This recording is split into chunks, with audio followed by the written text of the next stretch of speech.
So the next presenter is Nicole Johnston.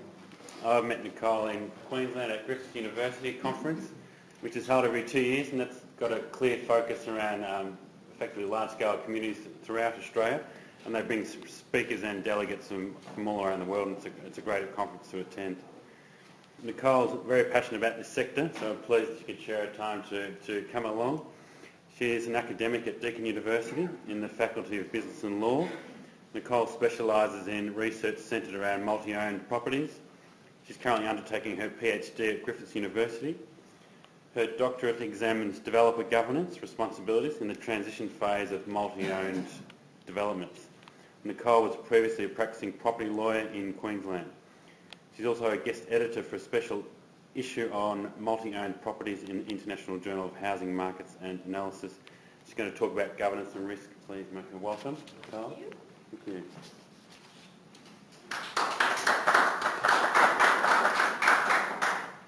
Thanks so much for inviting me, Michael, to speak to you today. I'm very excited about this area of governance. How I really started out looking predominantly at governance in my research was that I also bought into a very, very large community title scheme in Queensland. We have over 400 lots. I'm the chair of the body corporate. We have multiple bodies corporate at this particular development. We have 14. I sit both at the top level and on one of the smaller bodies corporate. I bought off the plan into that development, so I have been there right from the beginning and seen it all, and seen all the issues that flow from that. And so, excuse me, so when I started to see quite a few issues in relation to my particular development, and I had concerns about how that development had been structured by the developer in particular, and I was questioning a lot of the decisions that were being made. It sort of pushed me into doing my PhD on this particular area. I was quite curious about what was going on in my scheme, and I wanted to see if it was quite unique to that scheme or whether other schemes were dealing with the same issues that I'd seen in my particular scheme. And what I found out in the last sort of 4 years that I've been sort of looking into this area of research is, yes, it's systemic. It's the same issues that I have seen in my own scheme I'm seeing in schemes across the country.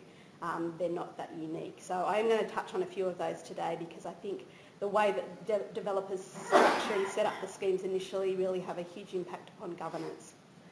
So my presentation today is really just to highlight, most of the other speakers have discussed governance, but I'm going to be a bit more specific about what governance really is and look at the difference between governance and management, because I think it's really important that you get your head around that.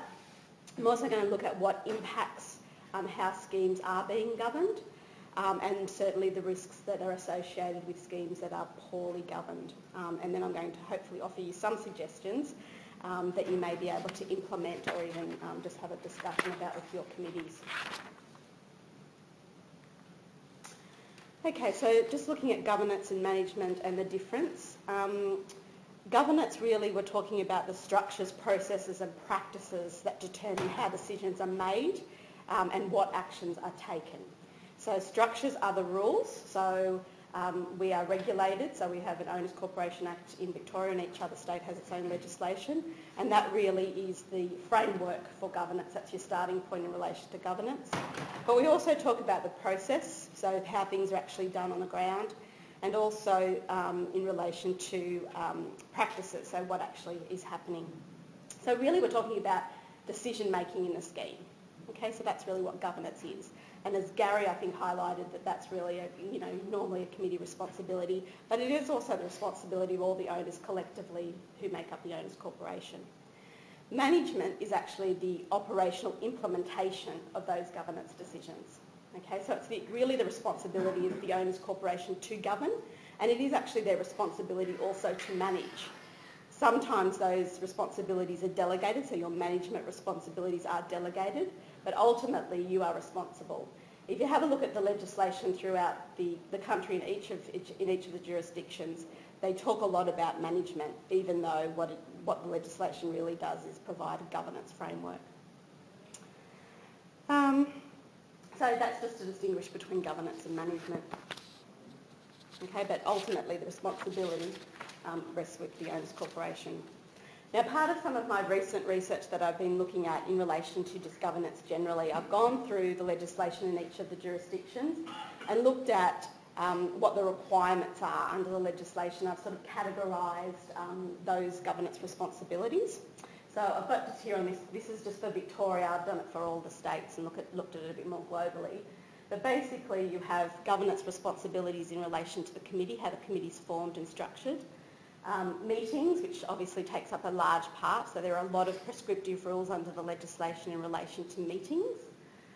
Business activities, in Victoria it's a fairly small component as opposed to the other jurisdictions, so that's investing funds, providing services, the owners corporation providing services to lot owners and in relation to the common property. Engagement of management. Services for which you receive income. Yes. Yep. Being business. Well, yeah, so and the difficulty is, you know, each jurisdiction is different in relation to this running a business. Most of the legislation prohibits it, and I think it's the same in Victoria. You can't actually run a business, Tim?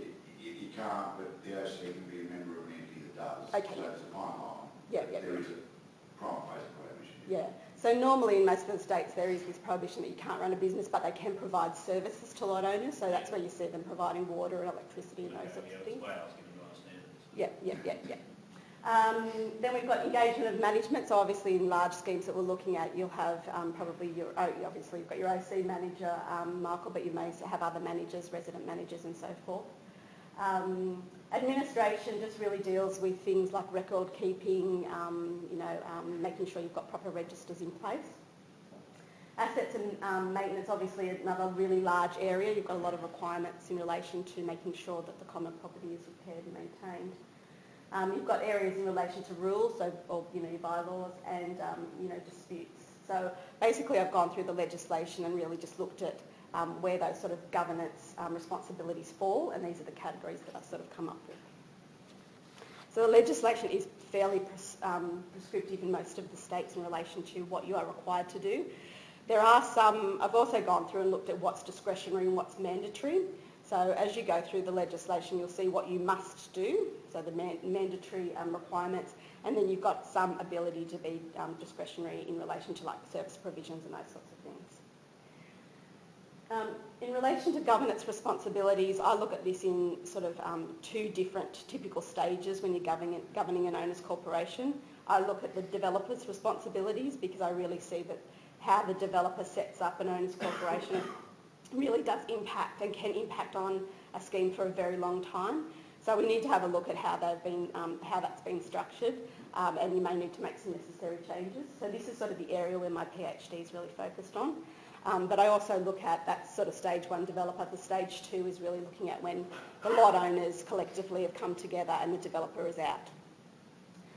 So within the developer responsibilities, we look at what they do pre-registration of the scheme, so before the survey plan is registered and the owners corporation comes into existence, and what happens just shortly thereafter. So that's when they've got the most control in relation to an owners corporation. So they'll make decisions that impact upon the scheme, and as I said, some of those decisions can, impact a scheme negatively for many, many, many years to come. So they look at, who will manage the scheme. So they, usually enter into arrangements with the OC manager before the scheme is actually registered, so that once it is registered, they've got a management in place. They'll also look at the initial budget, and they'll start to determine the initial budget. They'll look at things like lot liabilities and entitlements, and they'll look at, lot boundaries and service providers and those sorts of things. So before the scheme's even registered, they do a lot of work in relation to making decisions about what ultimately will be how the scheme's going to be governed. Then they make some decisions post-registration. So as soon as the scheme's registered, there's a period of time, obviously, until the lots actually settle. There's usually a first EGM in that period of time where they hold all of the lots and they can make some decisions about what's going on from once the scheme has actually been registered. And at that meeting, they normally will ratify any of the decisions that they've made prior to registration. Okay, so that's where the agreements that they've sort of been negotiating will be put in place. There are some issues in relation to disclosure, but I'm not going to get into that today. So the second typical stage is where the lot owners collectively or through their committee actually govern. So the first is still within the initial developer period. So in these large schemes, and I know all of you are from very large schemes, the developer is probably still involved in some of the schemes, I would think. They can be involved in schemes and have control for up to 5 years in Victoria. In the other states, it's not so straightforward, but there are limitations in Victoria. But the developer obviously starts to have diminishing control as the lots are sold and people get more actively involved in their owners' corporation. Then where we like to see is post-developer control, when the developer is gone and they have limited involving actually governing the scheme, and that's when the owners collectively are involved in the decision making. And that's really what we want to see, and we want to see that as early as we possibly can, because the owners are the people who have the bundle of property rights in relation to these schemes, and they're the ones that should be determining how their scheme is to be governed, what decisions should be made, and how people live their lives within that scheme. So it's really important to really try and transition from the developer to the lot owners as quickly as possible, and we would hope that developers are supportive of that process. I haven't seen that too often, and I think there needs to be a lot of work in relation to that particular area. So I've just sort of gone through a few of these already, but I just wanted to talk to you about where things I've seen go very wrong and where you probably have seen this in your own schemes. Developers are responsible for the setting up the determining the lot entitlements and lot liabilities. Yes, there's some regulation about how they do that, but ultimately it's their responsibility to put that together when they're putting in the plan of survey and the associated documents. What I've seen across all jurisdictions is there is an unfair setting of those entitlements. I have seen a number of situations where lots that they choose to retain may be given certain lot entitlements that will allow them to either have an unfair voting advantage, or they'll do it the other way so they don't have to pay too many, their contribution will be low. So there are some concerns about that, or they may hold on to some of the prime real estate so that they can on-sell it later, and then whoever's going to buy it's going to have a pretty good deal. So I have seen that, and it's obviously of concern. The setting of levies initially, this is a huge one. I've seen this, this is rife. When you probably bought into your particular lot, you would have been informed that your body corporate fee, so your owner's corporation fee would be a certain amount based on a particular budget, and probably within the first few years you'll see that go up. That is across all jurisdictions. I've seen things that where in the second and third year there's been a 70% increase in fees. And we know it's called, what we call it is lowballing, and this sort of comes from a lot of research in America where this has happened, where developers are trying to have market the fees at a particular point that they think the market will bear and be interested in, and then of course so the budget is really cut. So you're into going to loss later? Yeah. And so then the problem is, in the first few years of the life of a scheme, the scheme is under huge financial distress. So you're starting off, so owners unfortunately are starting off in a difficult situation because often they have to get special levies to try and rectify the situation. And if it's not rectified early, you see this being pushed out. And so sometimes it takes 7 to 10 years for a scheme to actually get financially balanced. That's a real concern. And then that impacts upon everything. That impacts upon if there's defects and the builders aren't dealing with the defects, and a whole range of other issues that you need to clean up. If your scheme is already in financial distress, it just snowballs into other problems. So you need to try and get onto that as soon as you can. If your scheme's already in a little bit of financial distress, you need to do what you can now to get it balanced. They obviously enter into a number of service provider agreements. I've already spoken, they enter into an agreement with your manager and other managers if you've got resident managers usually. They'll also enter into agreements with other providers like for electricity, gas, a number of other lift providers and so forth. We have seen instances where there will be an agreement that are entered into by the developer where they bind the owner's corporation in a contract, and the fees are overinflated, they aren't market value, and in exchange the developer may get the asset put in for free. So there are concerns around that as well, so you should be having a look at any service provider agreements. Exclusive use bylaws, again, it's similar to the lot entitlement issue in a way that they're granting sole use to the common property to certain lots. Now sometimes that's necessary, sometimes you have to do that because of the design of the scheme and that sort of thing, but sometimes it can cause a lot of problems for the owners corporation and who is to maintain certain areas and those sorts of things.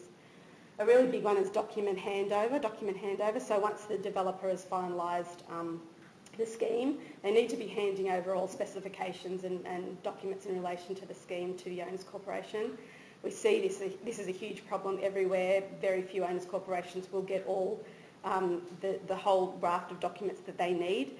And then if the developer goes, or if the developer goes under a receivership, it's a nightmare to try and find the documents. And I've seen in my own scheme issues with irrigation at the moment where we just don't know. We don't know where tanks are. We don't know where all the plumbing is in relation to everything, and it's very, very difficult to find out. So you want to try, and if you've still got your developer involved, you want to make sure that you're communicating with them to make sure that they hand over all the documents that they have, and speak to Michael about making sure that happens.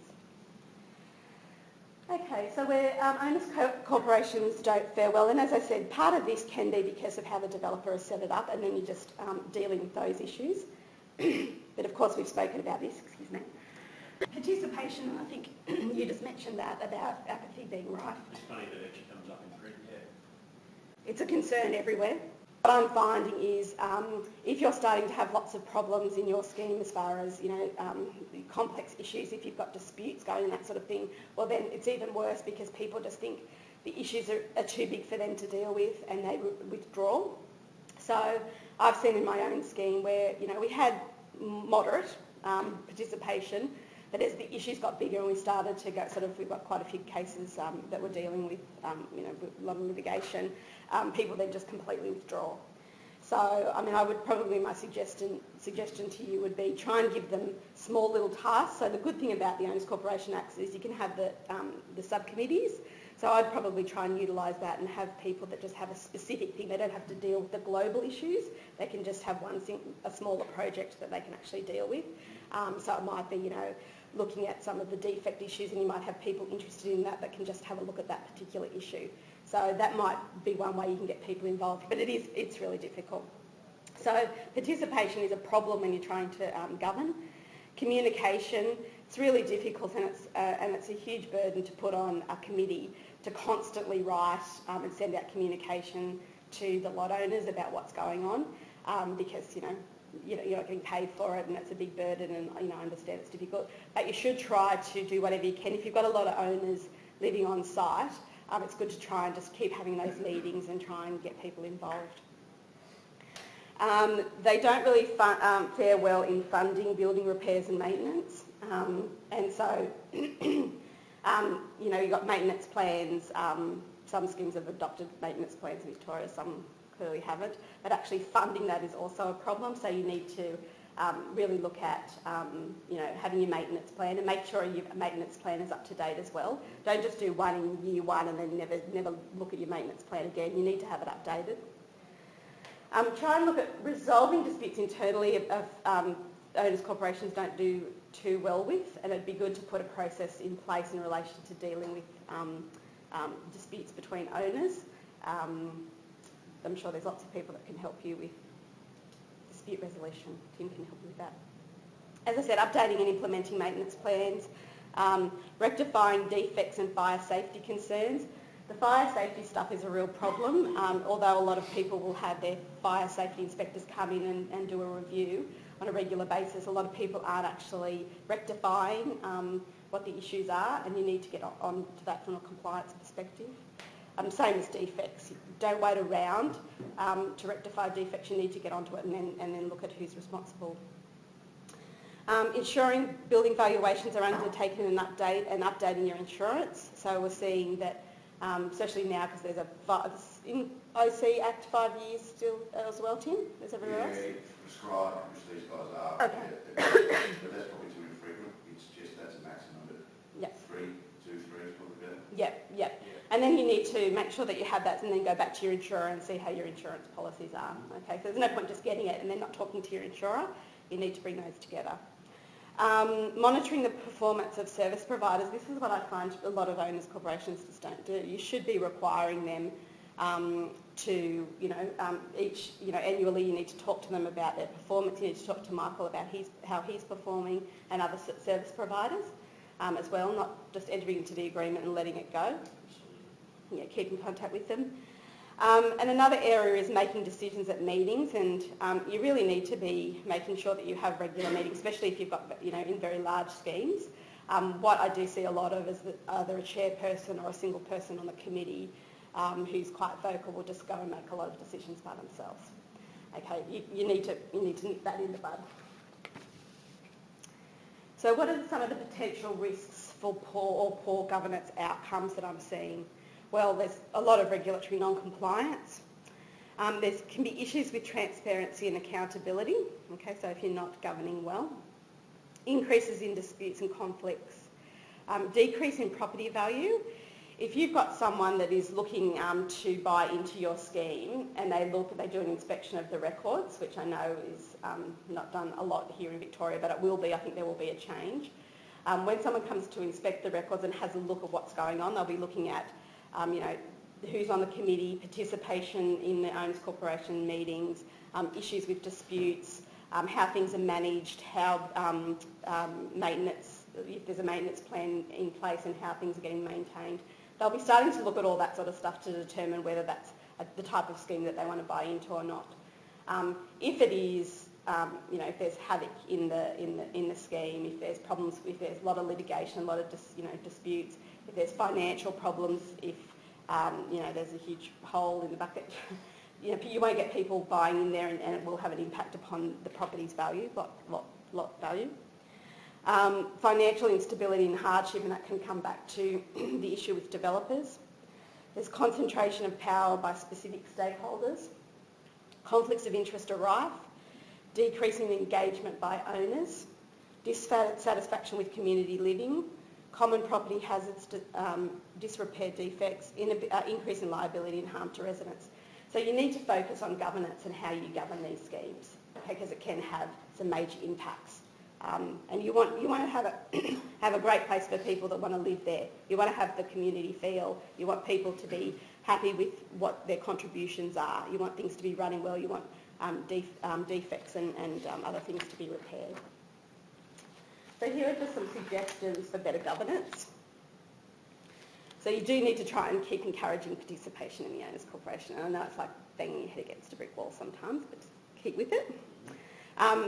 Everyone else has spoken about, the strategic plan or an operation plan. It needs to be overarching, holistic, and it needs to be workable.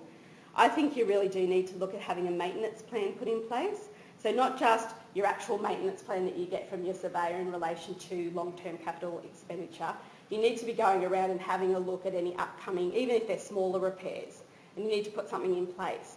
What we're going to do in the next few weeks, what we're going to do in the next few months, and a bit further. Okay, so it's not just about the big capital works, it needs to be about everything in relation to maintenance and repairs. Financial management. Again, you need to be looking at your maintenance plan and factoring that into your budgets. Okay, so you need to be looking at what's going to be coming up in the next financial year, not just simply, a few months before you have to send out your voting papers. Look at what your expenditure was last year and put your budget together. You need to be thinking about what is going to be coming up. And you need to appoint an independent auditor. I've got a real issue in relation to this. What I see, and it's a practice I think everywhere, is normally the manager, your OC manager, will give you some names of people that you can use as the auditor. I would not do that. I would go and find your own independent auditor. What I have seen in a lot of the jurisdictions is there are pre-existing relationships with auditors, and so these auditors are getting work directly from the managers, which I think is really problematic when they're actually auditing your financial statements. So I would be looking at, yes, you can have a conversation with your manager, and there may be, a list of people that they know that are good in owners corporations, auditing owners corporation records. But you need to be fully involved in that process. You really need to start, you need to be the one that contacts them, you need to be the one that actually liaises with them and get the report, and then you can take it back to the manager, okay? Because there have been concerns where, because of these pre-existing relationships, fraud has been overlooked. Okay, so just you need to be a bit careful about that. So there is a requirement for auditing? I think for prescribed ones there is, isn't there, Tim? Yeah. Yeah. Each year, annually, you need to get your the bank records. Yeah, the records audit. Yeah. That is a requirement. Yeah. So I'd find someone who's really good at doing owners corporation records, and sit down with them and have a conversation about, going through the records and make sure you get the report and the committee has a good look at the report. And then you can just give it to the manager to go on the record. Disclosure. I think you need to have a conversation with everyone involved in your scheme in relation to any potential conflicts of interest that they have. It's not necessarily a bad thing, although I have real issues with conflicts of interest, but I think you need to be informed about what associations they have with other parties. Okay, so have a conversation with them about, who they refer work to, who they may be associated with, so that you can make a determination based on informed decision making. I would be reviewing your rules, your bylaws annually, and you need to be seeking legal advice if you're going to be amending them. Okay, you can go and see Tim. You need to have an internal dispute resolution plan. So if you've got quite a few issues in relation to lot owner disputes, you might want to look at getting an independent mediator to come in and putting some sort of plan together moving forward. As I said, you need to ensure your fire and safety inspections are regularly carried out, and you need to ensure transparency in relation to the owners corporation records. So you need to discuss a plan with your management about inspection and handover of records. The legislation allows for interested parties to inspect the records, and they can get copies of records. You need to have a conversation with Michael and the boys at Quantum about what process they have in place, because it is about being open and transparent. So anyone wanting to buy into the scheme, or any lot owner that wants to do an inspection of the records, they should be allowed to do it. So you want to make sure that there is a clear plan in place, because the records are your records, they're the owners corporation records, they're not the records of the manager. So you need to just talk to them about what procedure they have in place. That's it for me.